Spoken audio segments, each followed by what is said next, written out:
Hello and welcome to my YouTube channel. I'm Seshni, Dr. Seshni Gurika Mudlia Rensburg, and I'm doing a series of looking at the key differences with the online CASC exam versus the in-person face-to-face exam, which the Royal College will be starting again.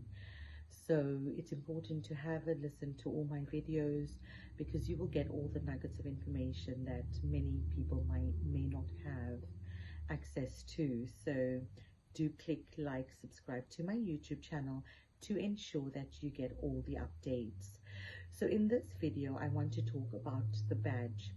So in my exam, when I did the face-to-face exam in Sheffield, we were given a badge which we were told that when we entered the station we would need to show our badge number, and it would have our badge number on it and our name. So we'd need to show that clearly to the examiner as you enter the cubicle. So the reason I want to talk about this is to ensure that you are able to do that in a good time and also not to get distracted and off focus for the beginning of your station, because time is of essence. So once the bell rings and you have to enter the cubicle after you've read the instructions for maybe 4 minutes or 90 seconds, you will need to enter the station.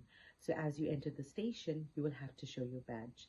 So where do you put the badge? So these are simple things you may not think about, because obviously the online exam versus the face-to-face exam was a bit different, because online you didn't need to worry so much about this, but when you enter the station, as you can imagine, there'll be so many different candidates.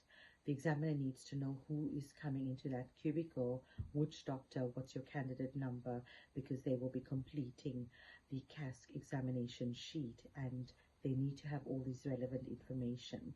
So it might sound simple, but it's really important. So everything that I have been discussing is things that was discussed when I had to prepare for my exam, and following that when I've had to discuss with the doctors that I've taught and also, had to coach. So it's important.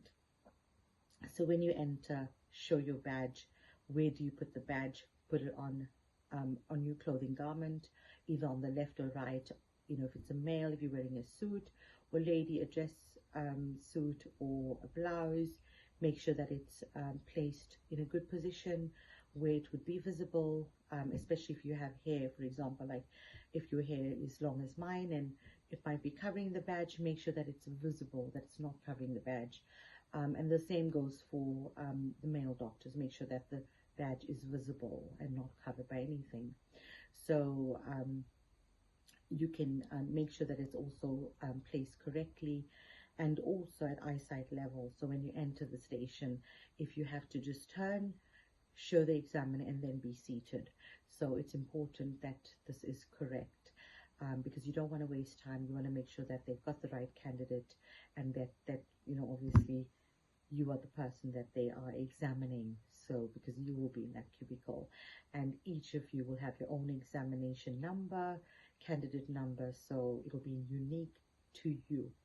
So very important. Make sure also that if obviously when you're given your badge, if there's any incorrect information, it might be minor, but just check it. When you get to the exam hall, there is usually someone that coordinates everything, and they're usually very friendly and helpful. So just make sure that if you spot any sort of inconsistencies or there's something incorrectly on your badge, then do let them know, so alert them to it, otherwise they would not know about it. And obviously you want all the information to be correct, because when you get your results, the examination number, your candidate number is essential. It's important because you want to know that obviously you are the person that they've examined and that you've passed, and your name will be on the list, hopefully. So it's a very, very minor, small detail, but these are things that was discussed when I prepared for my exam, and I'm just passing the information down because I think it's useful and it's helpful to know these little important things that will all build up to ensuring a success in your exam. Because the more you know about the exam, the more you know what to expect and how to actually master the whole exam preparation and tips for the day. I think it will ensure success in your exam. So I hope you found this video useful. Do subscribe, click and share my video, and comment if there's anything that you have a query about what I've said. But I am also on the Eastern Psych Course website, so it's www.easternpsychcourse.com.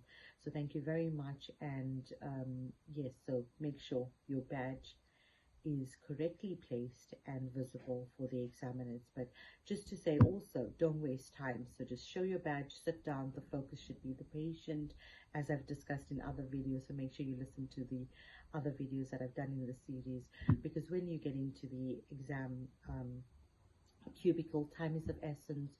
You just want to show your badge, and then you want to move, be seated, and then start your station. So the focus should be, as I've said before, the patient in front of you. And so yeah, make sure you don't waste any time with your badge. And that's why placing it correctly, making sure you're not fidgeting during the course of the exam, and using that 7 minutes to just focus on the patient and do the station, because the station, you need to get through everything that you need to do in that 7 minutes. So time is of essence. So thank you so much.